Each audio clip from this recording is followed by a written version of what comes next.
بسم اللہ الرحمن الرحیم۔ السلام علیکم ورحمۃ اللہ وبرکاتہ۔ طوفان نوح علیہ السلام شروع کیسے ہوا؟ جب حضرت نوح علیہ السلام کشتی کی تیاری اور اپنے اہل و عیال اور دیگر فرما بردار امتی کل 12 عورت اور مرد کو کشتی میں سوار کر کے فارغ ہو گئے، اس وقت حضرت جبرائیل علیہ السلام تشریف لائے اور کہا، اے نوح علیہ السلام، اب تم طوفان کا انتظار کرو اور اس کی علامات معلوم کر لو۔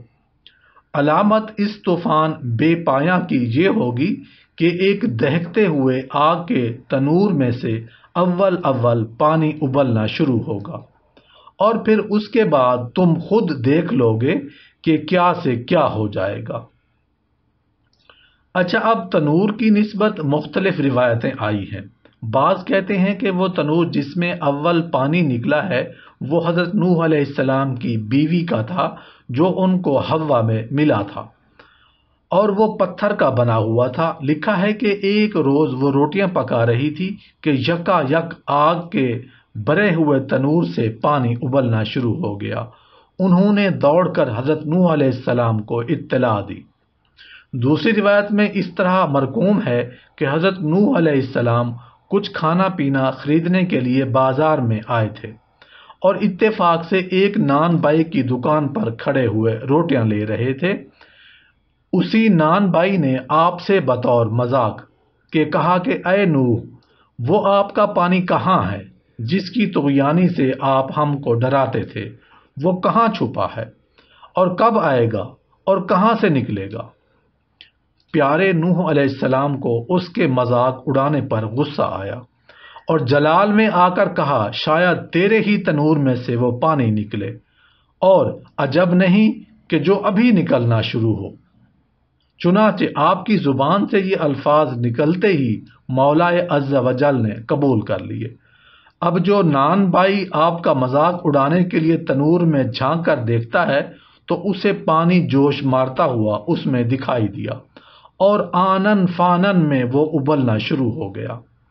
یہ حالت دیکھتے ہی حضرت نوح علیہ السلام فوراً کشتی کی طرف روانہ ہوئے اور اپنے ایک فرزند کنعان کو بلایا تو وہ پرے چلا گیا، کیونکہ وہ آپ پر ایمان نہیں رکھتا تھا اور بری صحبت نے اس کو آپ سے باغی کر رکھا تھا۔ حضرت نوح علیہ السلام نے اپنے بیٹے کنعان سے کہا، اے میرے چھوٹے سے بچے، دیکھ کشتی میں سوار ہو جا اور میرے دشمنوں کا ساتھ نہ دے۔ تو جواب میں کنعان نے کہتا ہے، اے نوح، آپ خاطر جمع رکھیں اور گھبرائیں نہیں، میں بلند پہاڑ پر چڑھ جاؤں گا کہ وہاں پانی مجھے کچھ نقصان نہیں پہنچا سکے گا۔ جس کے جواب میں نوح علیہ السلام نے فرمایا، اے میرے فرزند، دیکھ آج کے دن خدا جس کو نہ بچائے گا وہ بچ نہیں سکتا۔ کیسا پہاڑ اور کیسی بلندی! غرض یہ کہ حضرت نوح علیہ السلام نے اپنے بیٹے کو ڈوبتا ہوا دیکھ کر ہر چند خدا کی بارگاہ میں فریاد کی کہ الہی، میرا اہل میرا فرزند ڈوبتا ہے، الہی تیرا وعدہ تھا کہ تمہارے اہل و عیال کو میں بچا لوں گا۔